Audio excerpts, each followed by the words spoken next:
आप देख रहे हैं भूतिया विला।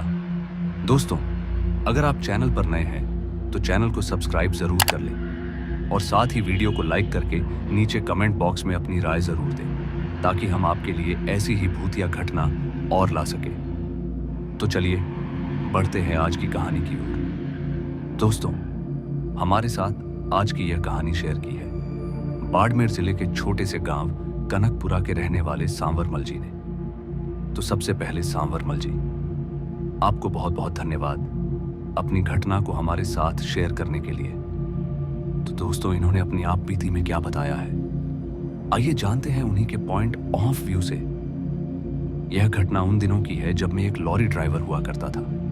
वैसे तो मुझे काम करते हुए काफी वक्त गुजर गया था, पर मेरे साथ ऐसा हादसा मेरे पूरे जीवन में पहली बार ही हुआ था।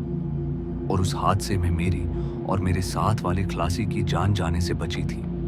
अगर वक्त रहते वहां कोई मदद करने वाला भला इंसान हमारे पास नहीं पहुंचता।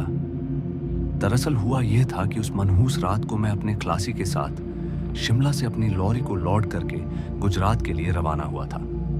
और वैसे तो निकलने से पहले मैंने अपने खलासी से कह दिया था कि पूरे इंतजाम से गाड़ी में चलना है, क्योंकि लंबा सफर था तो हमें पूरे इंतजाम के साथ इस लंबे सफर को तय करना था।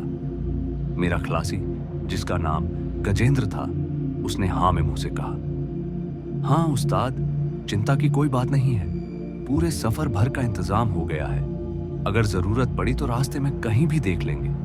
इतना बोलकर गजेंद्र ने मुझे गाड़ी स्टार्ट करने को कहा। मगर जब मैं भी गजेंद्र की बात से संतुष्ट हो गया तो मैंने भी गाड़ी को स्टार्ट किया और गजेंद्र के बैठते ही धीमी रफ्तार में गाड़ी को निकालने लगा। लेकिन रास्ता थोड़ा पतला होने के कारण से गाड़ी को मेन हाईवे पर आने में थोड़ा वक्त लग गया। लेकिन जैसे ही गाड़ी हाईवे पर चढ़ी कि मैंने भी गाड़ी की चाल दुगनी कर दी। और अब समय रात के यहीं कोई 9:30 बजे का था जब गाड़ी ने अपनी रफ्तार पकड़ी थी। हालांकि लॉरी की खिड़की से आती हुई ठंडी हवाओं के चलते मेरे साथ बैठे खलासी ने उबासे लेना शुरू कर दिया, जिस वजह से वह सीट पर ही आराम से पसर कर आंखें बंद करके बैठ गया। खैर, जब गजेंद्र ने अपनी आंखें बंद कर ली तो मैंने भी चलती लॉरी में अपने लिए एक बीड़ी के बंडल से बीड़ी निकालकर सुलगा ली और लॉरी को ड्राइव करने लगा। लेकिन अब गाड़ी चलाते हुए मुझे भी लगभग 3 घंटे बीत गए थे। मतलब कि गाड़ी को चलाते हुए 12:30 के करीब हो गए थे और रोड पर पूरा सन्नाटा पसरा हुआ था और मुझे पूरे हाईवे पर कोई और गाड़ी दिखाई नहीं पड़ रही थी, जिस वजह से मेरी गाड़ी तेज रफ्तार के साथ नॉन स्टॉप दौड़े जा रही थी। और अब हम चलते चलते राजस्थान के निर्माण घाट पर पहुंचने वाले थे और मैं अभी उस अंधेरे में अपनी लॉरी की रफ्तार थोड़ी धीमी करके आगे बढ़ने लगा। पर मुझे नहीं मालूम था कि उस घाट पर पहुंचते ही हमारी जिंदगी में एक ऐसा तूफान आ जाएगा जिसमें हमारी जान तक बनाएगी। क्योंकि जैसे ही हम निर्माण घाट पर पहुंचे कि तभी अचानक ही मैंने अपनी लॉरी के ब्रेक मार दिए, क्योंकि सड़क के बीचों बीच एक भेड़ का बच्चा खड़ा हुआ था, जिसे देखकर मैं उसकी जान बचाने के लिए ब्रेक मारने पर मजबूर हो गया। मगर मैंने कई बार लॉरी का हॉर्न भी बजाया, लेकिन वह भेड़ का बच्चा अपनी जगह से हिला तक नहीं। और मुझे बार बार हॉर्न बजाता देख गजेंद्र, जो मेरा खलासी था, वह भी जाग गया और सरपट उठा और बोला, अरे उस्ताद जी, क्या हुआ, गाड़ी क्यों रोक दी? तभी मैंने उसे सामने देखते हुए उससे कहा, वह सामने देख यार, वह भेड़ का बच्चा वहां से हट नहीं रहा है। भेड़ के बच्चे की बात सुनते ही वह एकदम से तेज आवाज में बोला और सामने देखने लगा। भेड़ का बच्चा? क्या बात कर रहे हो उस्ताद, इतनी रात को यहाँ भेड़ का बच्चा क्या कर रहा है? मगर तभी मैंने अपने खलासी गजेंद्र को उसे हटाने को बोला। मेरी बात सुनकर वह नीचे उतर गया और उस भेड़ के बच्चे को वहां से हटा दिया। पर जैसे ही गजेंद्र वापस आया कि तभी फिर से वह भेड़ का बच्चा वहीं आकर सड़क के बीचों बीच खड़ा हो गया। और मेरे खलासी गजेंद्र ने ऐसा 2 से 3 बार किया, पर वो बच्चा बार बार वहीं पर आकर खड़ा हो जाता। तभी गजेंद्र मेरे पास आया और बोला, यार उस्ताद, शायद ये भेड़ का बच्चा यहाँ पर रह गया है, क्यों ना इसे साथ ले चलते हैं? गजेंद्र की बात सुनकर मैंने भी हामी भर दी। और मेरे यहाँ करते ही गजेंद्र झट से उस बच्चे को उठाकर ले आया और पीछे लॉरी में थोड़ी सी खाली पड़ी जगह में बिठा दिया।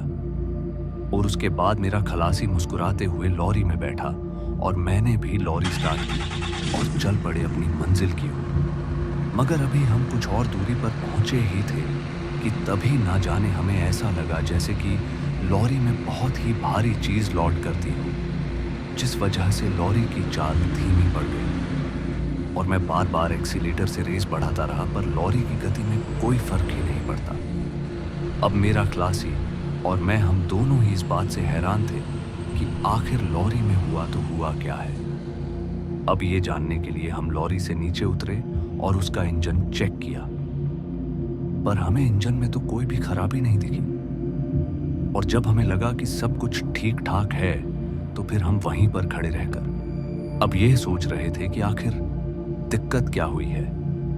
फिर इसी बीच गजेंद्र, जो मेरा खलासी था, वह अचानक ही लॉरी के पिछले हिस्से में पहुंच गया, यह देखने के लिए कि कहीं पिछले टायरों में तो कोई दिक्कत नहीं आ गई है। मगर अभी वो टायरों को ही चेक कर रहा था कि तभी अचानक ही किसी की जोरदार आहट सुनकर वो लॉरी के अंदर झांक कर देखने लगा। और जैसे ही उसने लॉरी में झांक कर देखा कि तभी वह बुरी तरह से चीख पड़ा और चीखते हुए नीचे रोड पर गिर पड़ा। ये देखकर मैं जल्दी से उसकी ओर दौड़ा उसे उठाने के लिए, पर जैसे ही मैं उसके पास पहुंचा कि तभी मेरी भी नजर लॉरी के अंदर चली गई और जो नजारा मेरे सामने था वह बहुत ही भयानक था, जिसे देखकर मेरा पूरा शरीर भी थर थर कांपने लगा, क्योंकि मैंने देखा कि अब उस लॉरी के भीतर जो पहले भीड़ का बच्चा था, वहां पर अब उसकी जगह एक भयानक शैतान जैसा प्राणी खड़ा है और उसके चेहरे पर बड़े बड़े बाल थे और एकदम लाल खून से भरी हुई आंखें थीं जो पूरी तरह से लाल सुर्ख थीं। पर जैसे ही मैं गजेंद्र को संभालने लगा कि तभी उस शैतान ने मुझे पकड़ लिया और एक ही झटके में लॉरी से दूर फेंक दिया। और तभी मेरे खलासी को भी उस शैतान ने बहुत ही जोर से पटक दिया। इससे पहले वह शैतान हम दोनों को और भी ज्यादा चोट पहुंचाता कि उससे पहले हमने वहां से भागना बेहतर समझा और हम दोनों वहां से डर से कांपते हुए भागने लगे। मगर हम दोनों भागते हुए अभी कुछ दूर ही गए थे कि तभी वह शैतान फिर से हमारे सामने आ गया, जिस वजह से हमें समझ में नहीं आ रहा था कि अब हम क्या करें। और हमें क्या मालूम था कि इस निर्माण घाट पर देर रात ऐसा हमारे साथ होगा, नहीं तो हम किसी दूसरे रास्ते से चले जाते। हालांकि अब हम दोनों उस शैतान के जैसे दिखने वाले प्राणी के चंगुल में फंस चुके थे, क्योंकि जिस तरफ भी हम भागते वह शैतान उधर ही आ जाता। मगर तभी हम वापस पीछे की तरफ से अपनी लॉरी से दूर भागने लगे और भागते हुए हम लॉरी से काफी दूर चले गए। फिर हमने एक नजर पीछे पलटकर देखा तो अब वह शैतान हमें दिखाई नहीं पड़ रहा था, इसलिए हम वहीं पर रुक गए और लंबी लंबी गहरी सांस लेने लगे। मगर तभी हमें पीछे से एक ट्रक आता हुआ दिखाई पड़ा, तो उस ट्रक को देखते ही हम उस ट्रक की ओर दौड़े और लिफ्ट मांगने का इशारा करने लगे। और वह ट्रक वाला अच्छा आदमी था, तो उसने हमें बिठा लिया और अपने ट्रक को निर्माण घाट से ना होकर किसी दूसरे छोटे से रास्ते से लेकर जाने लगा। पर हमारी लॉरी अभी भी उसी घाट वाले रास्ते पर ही खड़ी थी। और तभी उस ट्रक के ड्राइवर ने हमसे पूछा, क्या हुआ भाई, कोई दिक्कत हो गई क्या? अब उस आदमी के इतना कहते ही मैंने उस आदमी को हमारे साथ घटित हुई पूरी बात बताई, जिसे सुनकर वो भी हैरान हो गया। और हमारी बात सुनकर वो ट्रक ड्राइवर थोड़ा सा मुस्कुराने लगा और आगे एक छोटे से ढाबे पर हमें छोड़कर चला गया, जहां पर हमने खाना खाते हुए कई लोगों के मुंह से उस निर्माण घाट की अलग अलग कहानी सुनी, जो वाकई में खौफनाक और दिल दहला देने वाली थी। वहां पर बैठे सभी लोगों की अपनी अपनी कहानियां थीं, पर जो हमने अपनी आंखों से देखा था वह कोई झूठ नहीं था और उसे हम कभी भूल भी नहीं सकते थे।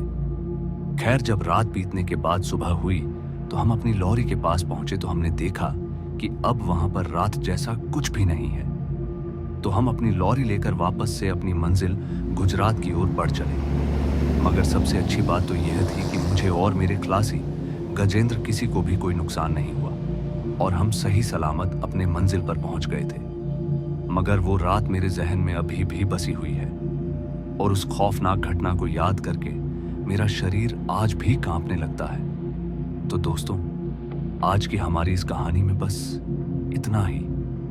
और अगर आपके पास भी है अपनी डरावनी दास्तां, तो प्लीज हमारे साथ जरूर शेयर करें, ताकि हम लोगों तक आपकी कहानी पहुंचा सके, जिसे सुनकर वो भी सतर्क और सावधान रहे।